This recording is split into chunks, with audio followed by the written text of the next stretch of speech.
kita itu harus seimbang. Jadi antara profesionalisme dan idealisme itu harus seimbang, harus dijaga keseimbangannya.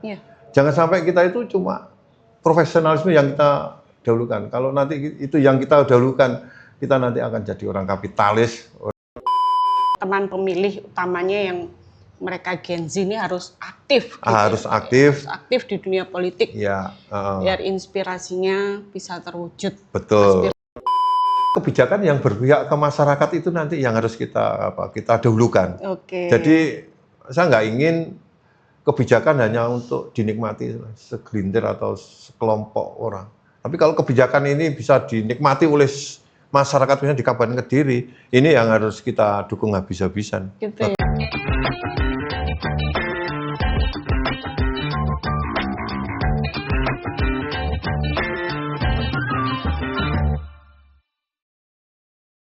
Assalamualaikum warahmatullahi wabarakatuh. Waalaikumsalam warahmatullahi wabarakatuh. Halo teman pemilih dimanapun Anda berada saat ini. Senang sekali saya Agustiningsi kembali hadir menyapa teman pemilih dalam podcast Bincang Demokrasi KPU Kabupaten Kediri. Ruang ngobrol santai yang ngebahas soal demokrasi, opini segar dan cerita seru sekitar dunia kepemiluan. Dan hari ini kami bersilaturahmi ke DPD Partai Umat dengan narasumber kita Bapak Muhammad Jajang. Halo Bapak, bagaimana kabarnya hari ini? Alhamdulillah. Sudah ngopi Pak hari ini? Sehat walafiat. Sudah 2 kali ngopinya, pagi sama di sini tadi. Ngopi lagi. Wah, nanti habis podcast ini juga ngopi lagi. Oke Pak. Pak, mungkin teman pemilih yang sedang menyaksikan podcast kita hari ini belum kenal dengan siapa sih Pak Muhammad Jajang ini. Pak Muhammad Jajang bisa memperkenalkan diri ke teman pemilih yang sedang menyaksikan podcast kita hari ini, Pak. Monggo, Pak. Terima kasih. Nama saya Muhammad Jajang Tigo Sembodo ini yang sesuai di KTP itu. Kami itu sebenarnya sudah generasi tua ya, karena kelahiran tahun 62 itu kan sebelumnya harusnya sudah nggak jadi ketua ya. Senior. Yang ketua itu sebenarnya yang generasi Z ini harusnya yang jadi ketua ini nanti. Saya itu aslinya Pare ya, Kauman Gang 4 kalau dulu. Terus sekarang itu Jalan Rinjani, itu kelahiran. Tumpah darah saya itu di situ di Pare. Terus kemudian sekarang saya itu di desa, domisilinya di desa Tulungrejo. Jalan Yosudarso di Tulungrejo nomor 79. Di situ saya domisili.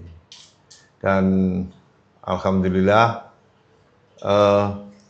sampai hari ini kami masih beraktivitas ya, nggak pensiun karena yang namanya orang swasta itu jangan sampai pensiun. Gitu Mbak Agustin. Oke. Ya. Sehat terus ya Pak ya, semangat terus ya. Harus semangat terus. Nggak mau kalah sama generasi mudanya ya Pak ya. Nggak mau kalah. Ya. Oke. Terus Pak, ini saya mau tanya-tanya nih Pak. Bagaimana perjalanan awal Pak Ketua berkarir di dunia politik hingga akhirnya memutuskan berlabuh di Partai Umat?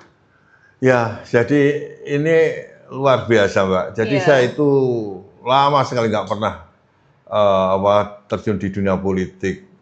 Tapi kalau di dunia keormasan insya Allah lah, saya mulai kecil, mulai SD itu sudah terbiasa itu kumpul dengan teman-teman yang seorganisasi atau organisasi lain.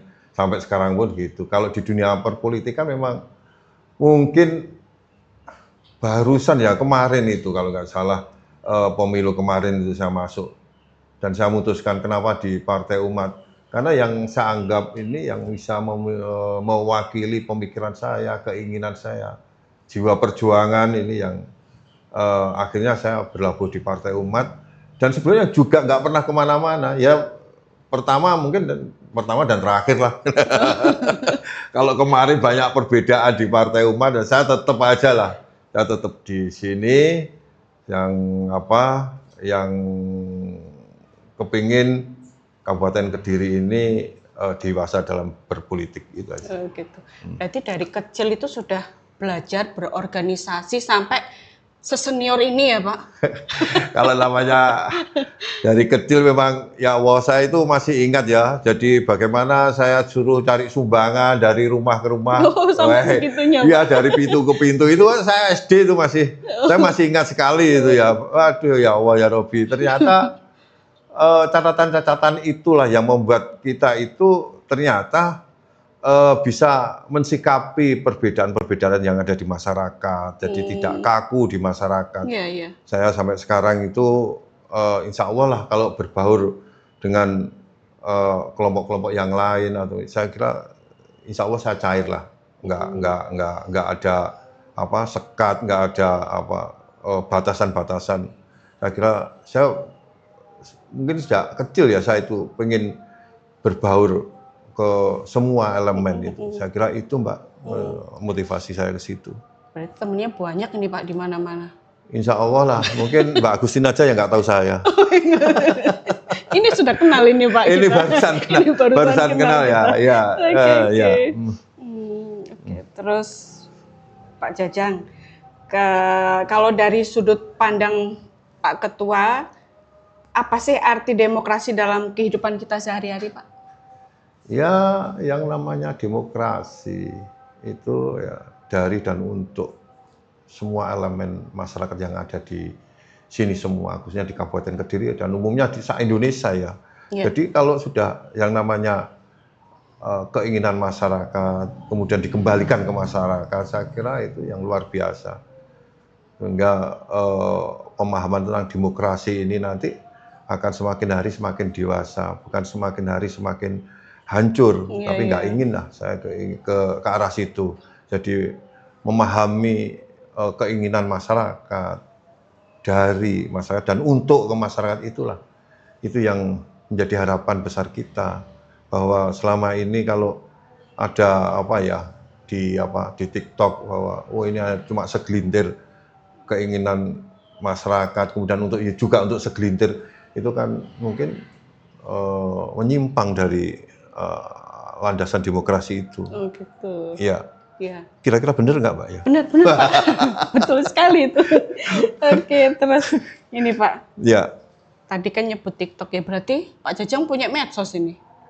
Ya medsos tapi cuma untuk WA saja lah. Saya cuma kalau lihat aja tiap hari ya TikTok lihat gitu. Tapi kalau ngirim aja nggak bisa ya. Saya nggak pernah nggak bisa dari membuat konten itu nggak bisa ya. Karena dulu di zamannya belum ada kali ya Pak ya. Belum ada, adanya ya, itu Pak, yang telepon oglekan itu ya, putaran itu baru nyambung. Oke. Ya. Terus nih Pak, sebagai pemimpin partai politik di Kabupaten Kediri, apa sih nilai-nilai kebangsaan yang paling Pak Ketua pegang teguh? Ya, jadi di Partai Umat ini kami apa ya istilahnya gundeli ya, bahwa kalau kita berkegiatan di dunia politik itu ya memang masyarakat itu kan majemuk Mbak, diterugin ya. Masyarakat itu bermacam-macam, ada yang ireng, ada yang putih kayak saya itu hitam. Ini kan ya perlu bagaimana kita bisa berkumpul bareng, tukar pikiran atau berbicara membahas masalah keumatan maupun yang lain itu kan membutuhkan wadah semacam itu Mas, Mbak Tin. Iya. Itu. Terus nih Pak, sebagai ketua nih Pak, apa tantangan terbesar yang Pak Ketua rasakan selama memimpin Partai Umat Kabupaten Kediri hingga saat ini? Ya, jadi Mbak Tin, pengalaman yang kemarin itu, kita itu kesulitan menerjemahkan pemikiran-pemikiran Partai Umat itu ke masyarakat. Jadi nanti ini ada ada cara baru yang nanti akan kita sosialisasikan ke masyarakat, bahwa yang namanya orang nggak kenal, orang atau masyarakat tidak tahu, taunya dari luar saja, itu nanti akan yang jadi nggak pas. Maka dari itu kita harus masuk ke masyarakat, sosialisasi, membawa apa yang bisa menumbuhkan kepercayaan masyarakat terhadap kita, bahwa eh, Partai Umat ke depan itu ya secara sadar, bukan ya, secara sadar bahwa oh inilah partai yang mungkin menjadi pilihan masyarakat. Itu yang kita harapkan ke sana. Terus nih Pak, siapa sosok mentor atau inspirasi politik Pak Ketua, baik di tingkat nasional maupun tingkat lokal? Oh iya. Pasti punya ini Pak. Pasti. Ya, kalau itu kan ya, jadi Partai Umat kan punya pimpinan banyak ya. Tapi saya terinspirasi dari ketua saya sendiri, dari Mas Ridho, ini luar biasa. Ini termasuk Gen Z juga ya dia. Oh. Ini luar biasa dia masih muda ya. Kalau seumuran saya mungkin kan ya nggak nututi kalau masalah teknologinya. Tapi ini luar biasa, saya terinspirasi bagaimana menciptakan kondisi iklim perpolitik dengan politik yang bermakna, berpolitik yang bukan politik yang rendahan, politik yang yang mudah, yang terlalu pragmatis. Saya melihat dia itu berpikir ke depan, berpolitik itu juga harus yang berkualitas, Mas. Jadi masyarakat itu dengan sadar dan sesadar-sadarnya itu, oh iya bahwa apa yang menjadi pilihan saya atau masyarakat kepada Partai Umat itu dengan kesadaran penuh.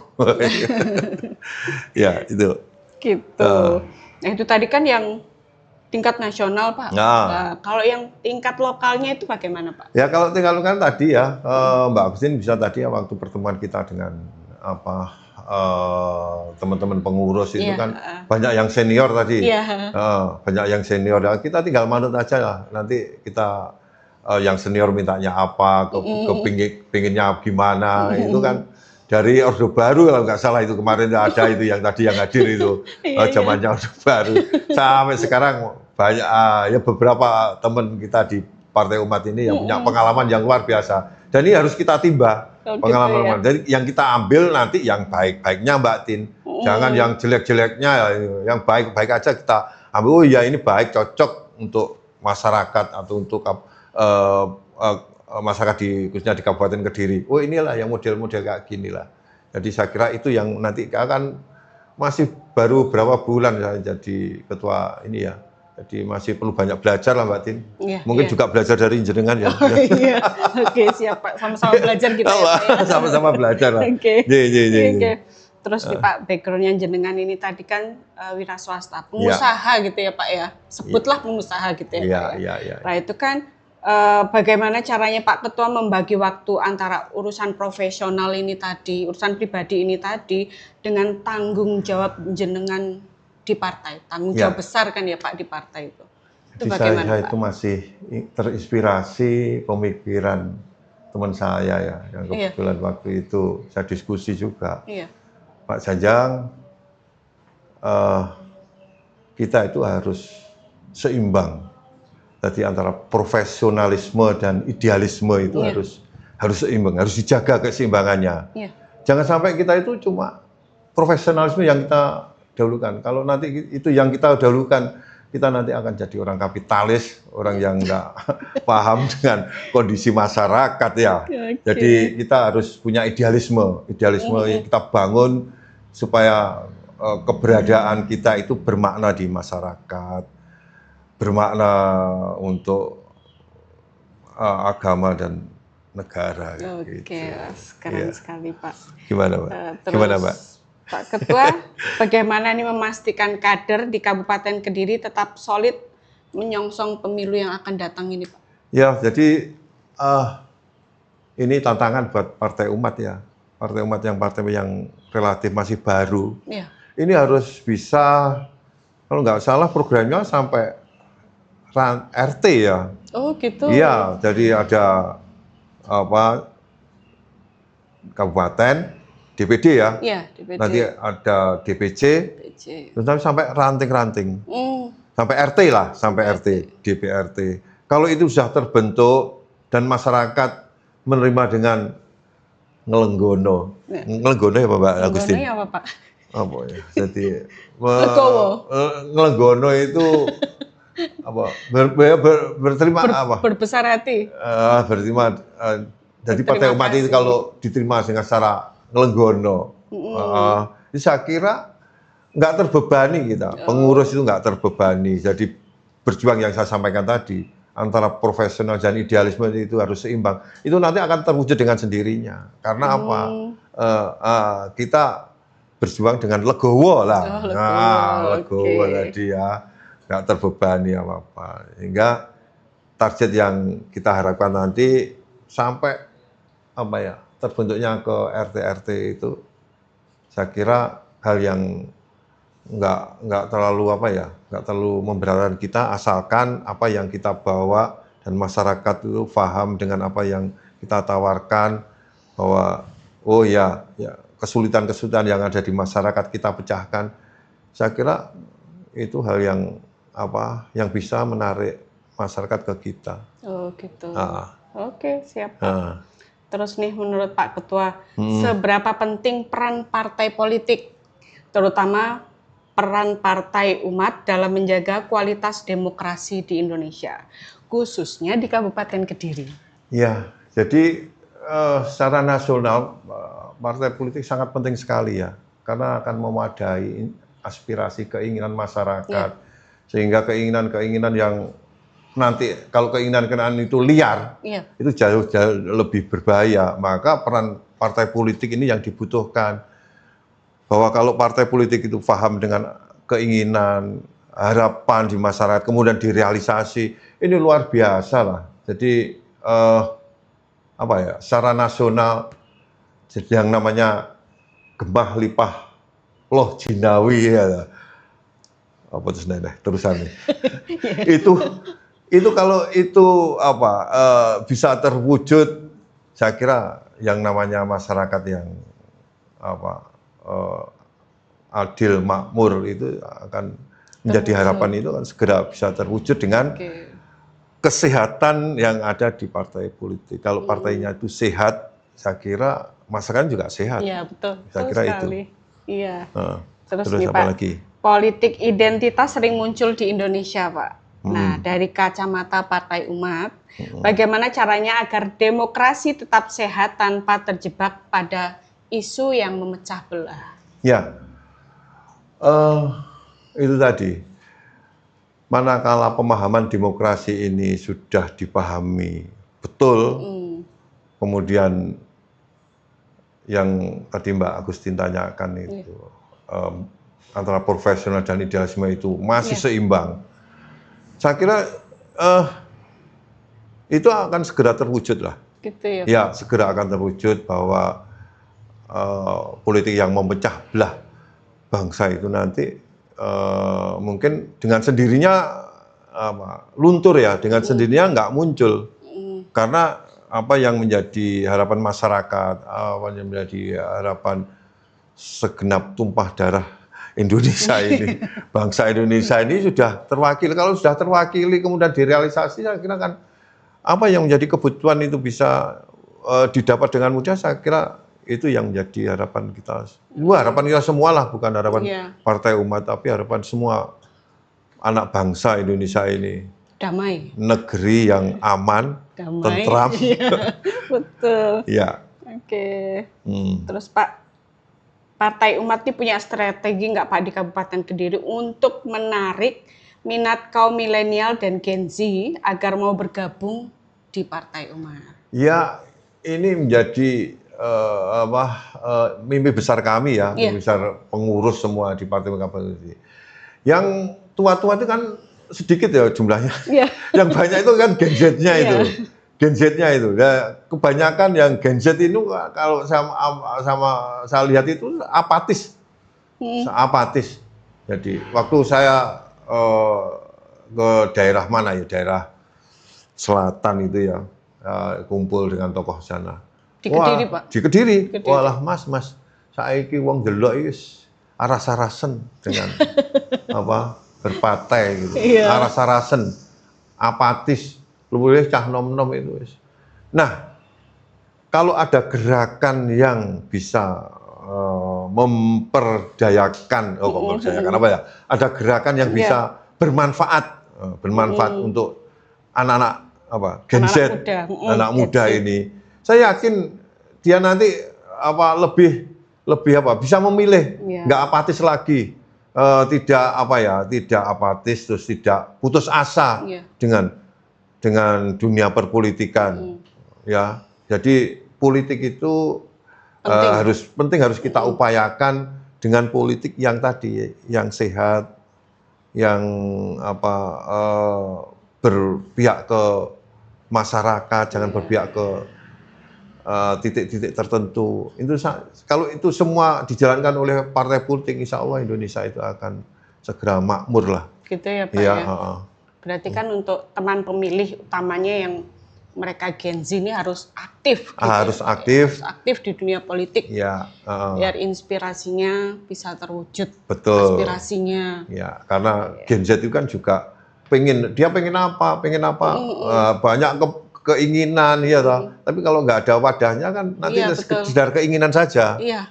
Tapi kalau itu sudah diwadahi lah, sudah ada tempat-tempatnya, ada kantong-kantongnya, itu jauh lebih mudah menyalurkan apa yang menjadi keinginan generasi Z itu. Generasi Z ini generasi yang akan menggantikan kita. Jadi ini generasi tua itu kan pasti nanti akan disusul sama generasi yang muda, generasi sekarang kalau istilahnya Gen Z ini, Gen Z ini. Ini generasi Gen Z ini yang cenderung pragmatis ini ya. Cenderung pragmatis apa enggak, Mbak ya? Iya, pragmatis. Cenderung pragmatis ini. Aktif. Ini nanti kalau dia punya rasa keperbiaan, memiliki dan rasa berjuang, dan ini harus dilatih, nggak bisa dibiarkan, harus dilatih bersosialisasi dengan masyarakat. Kan sekarang banyak ya organisasi yang acuh tak acuh dengan masyarakat, mungkin dengan keluarganya, tapi masuk kamar langsung HP, terus nggak pernah omong ya. Kurang peduli dengan namanya lingkungan. Orang berpolitik harus ngomong gitu ya, harus berbicara, sosialisasi, ketemu dengan kelompok masyarakat, mencari apa menjadi permasalahan-permasalahan, dan itu harus dipecahkan. Kan itu kan harus dilatih, Mbak. Ya, Mbak Tin, kalau nggak ada latihan, nggak ada tempatnya untuk melatih itu ya susah nanti. Iya, betul. Iya. Terus nih Pak, bagaimana menjaga hubungan dengan para tokoh pemuda di Kediri sebagai basis utama pemilih Partai Umat? Jadi Partai Umat harus bisa merangkul semua ya.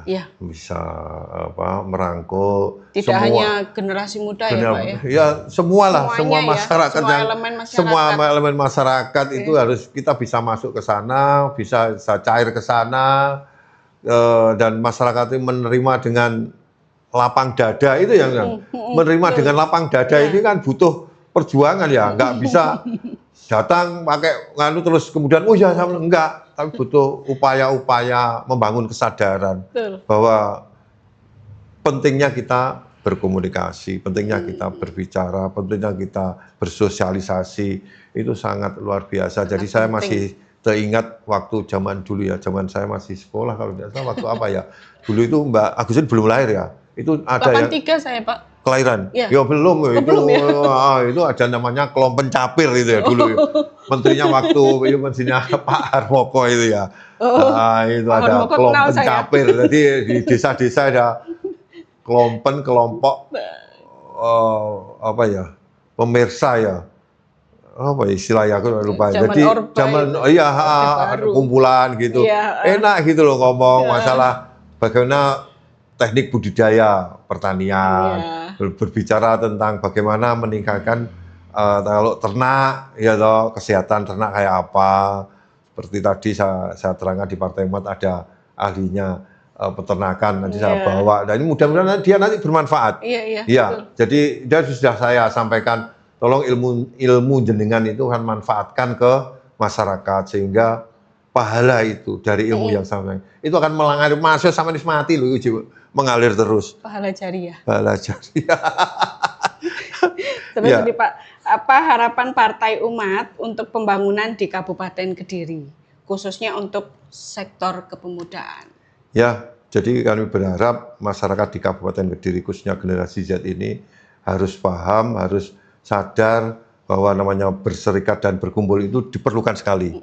Berserikat, berkumpul itu diperlukan sekali untuk mewujudkan masa depan kita bersama, nggak sendiri-sendiri. Kalau itu sudah bisa kita kumpulkan bareng-bareng dalam jumlah yang sangat besar, saya kira apa yang menjadi harapan bangsa ini, khususnya pendiri-pendiri bangsa ini, bahwa masyarakat Indonesia itu harus jadi masyarakat yang baldatun thayyibatun warikun ghafur itu nanti akan segera terpenuhi. Ya, saya kira itulah, Mbak. Ya, untuk Indonesia yang lebih baik. Untuk Indonesia yang lebih baik. Oke. Ya. Terus nih Pak, bagaimana Partai Umat memandang peta politik di DPRD Kabupaten Kediri saat ini? Apakah aspirasi konstituennya tersampaikan? Ya, alhamdulillah kalau saya melihat, Mbak Tin, jadi secara keseluruhan saya mungkin nggak bisa ya, tapi sudah beberapa sebagian yang bisa terfasilitasi, dan saya kira yang namanya apa ya? Apa tadi, Mbak? Pertanyaannya tadi? Target. Bukan. Oh ini, peta politik di DPRD Kabupaten Kediri saat ini, apakah aspirasi konstituennya sudah tersampaikan? Iya, jadi ada sebagian, nggak semuanya lah. Aspirasi itu, insya Allah sudah sudah ada beberapa yang sudah terfasilitasi. Dan ini nanti akan kita tingkatkan dari hari ke hari terus supaya keinginan, saya kira sama-sama ya, keinginan beberapa partai, nggak Partai Umat saja lah, bahwa semua partai itu ingin masyarakatnya itu sejahtera. Ya. Terus nih Pak, apa target realistis Partai Umat Kabupaten Kediri untuk pemilu mendatang? Apakah ada target kursi khusus di setiap dapil? Monggo Pak. Ya, jadi ini yang nggak bisa kita pungkiri, bahwa kalau ingin aspirasi dari konstituennya Partai Umat itu terwakili, ya memang harus ada yang duduk ya. Jadi kalau di masing-masing dapil itu bisa hadir satu aja lah, nggak usah banyak-banyak. Ada 6 dapil ya Mbak ya. Dan 6 dapil itu ada satu aja, itu sudah luar biasa. Saya bersyukur sekali sehingga aspirasi dari konstituen dari Partai Umat itu bisa teraspirasikan, bisa tersalurkan. Tersalurkan. Ya, gitu. Oke. Terus nih Pak, bagaimana Partai Umat menyikapi isu keberagaman atau moderasi masyarakat di Kabupaten Kediri yang hari ini tuh semakin heterogen, Pak? Iya, ini pertanyaan ini paling sulit ini ya. Jadi memang macam-macam ya ini. Jadi bagaimana Partai Umat ini harus bisa masuk ke situ, harus bisa merangkul, harus bisa saling mengingatkan, saling, nggak bisa menyendiri, menarik diri keluar dari keberagaman ini. Ya kita harus bisa merangkul supaya keberadaan Partai Umat itu bermakna di masyarakat. Bermakna ya Pak ya, punya arti lah, punya arti di masyarakat. Masalah nanti memilih Partai Umat apa tidak itu wallahu alam. Tapi kalau Partai Umat ini punya makna di masyarakat, khususnya di Kabupaten Kediri, itu otomatis lah nanti, ya dengan sadar lah dia akan mendukung. Yang pasti berjuang dulu gitu ya Pak. Berjuang dulu. Maju dulu pokoknya. Biarpun usia sudah 60 ya. Iya, harus tetap semangat. Tetap semangat. Ya, Mbak Tina masih muda ya. Wah. Jangan mau kalah sama yang muda-muda ini ya Pak ya. Oke, terus nih Pak, yang masih rada anget nih. Terkait putusan MK. Nah, yang membagi pemilu menjadi pemilu nasional dan pemilu lokal. Itu gimana Pak, Partai Umat menyikapi putusan MK itu tadi Pak? Saya tak manut yang DPP, iya toh. DPP sana itu kan orang-orang pintar semua ya. Wah, manut konel lah aku. Kalau di sana sama bosnya sana gimana Pak ini ya wis sudah. Saya tak samina wa ta'na dengan yang di atas saja lah untuk masalah itu. Jadi sehingga energi kita itu nggak terlalu terkuras ke situ.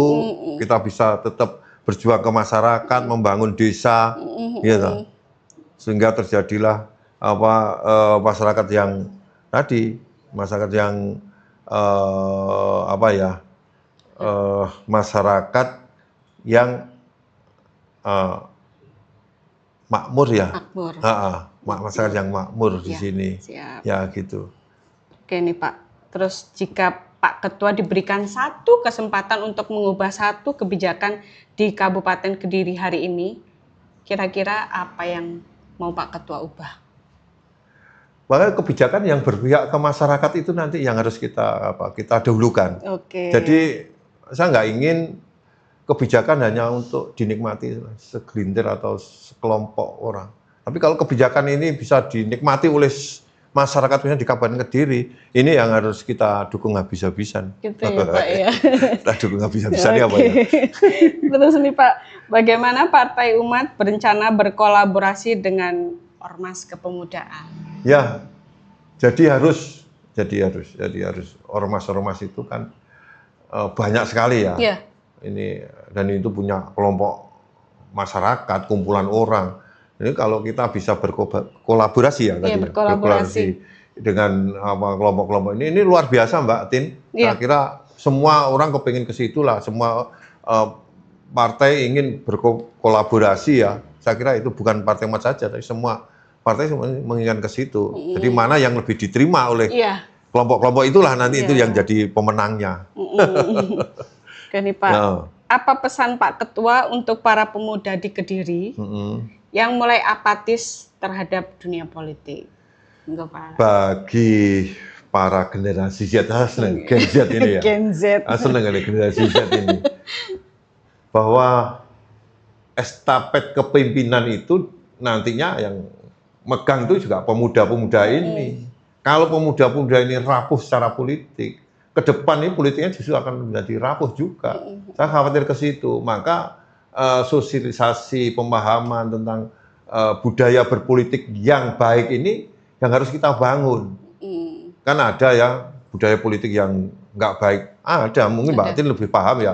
Kalau saya nggak paham lah. Tapi saya kepingin politik yang baik, politik yang memberdayakan masyarakat, ngewong nih masyarakat ini yang harus kita bangun terus supaya generasi Z ini nanti akan melanjutkan kepemimpinan kita yang akan datang. Sehingga kepemimpinan yang akan datang itu tidak diisi oleh generasi-generasi yang keropos secara politik. Oke. Terus nih Pak, yang terakhir, pertanyaan terakhir nih Pak. Terakhir, aja sulit-sulit Mbak. Iya Pak, siap Pak. Apa komitmen utama Partai Umat Kabupaten Kediri untuk seluruh warga Kabupaten Kediri? Dan pesan apa yang ingin disampaikan agar masyarakat Kediri melek politik dan tetap peduli dengan demokrasi Pak? Iya, jadi terima kasih Mbak Tin, ini pertanyaan terakhir ya. Iya. Ya, saya kira kita harus senantiasa terjun ke bawah, memahami atau jadi apa yang dipermasalahan masyarakat di bawah itu apa sih sebetulnya?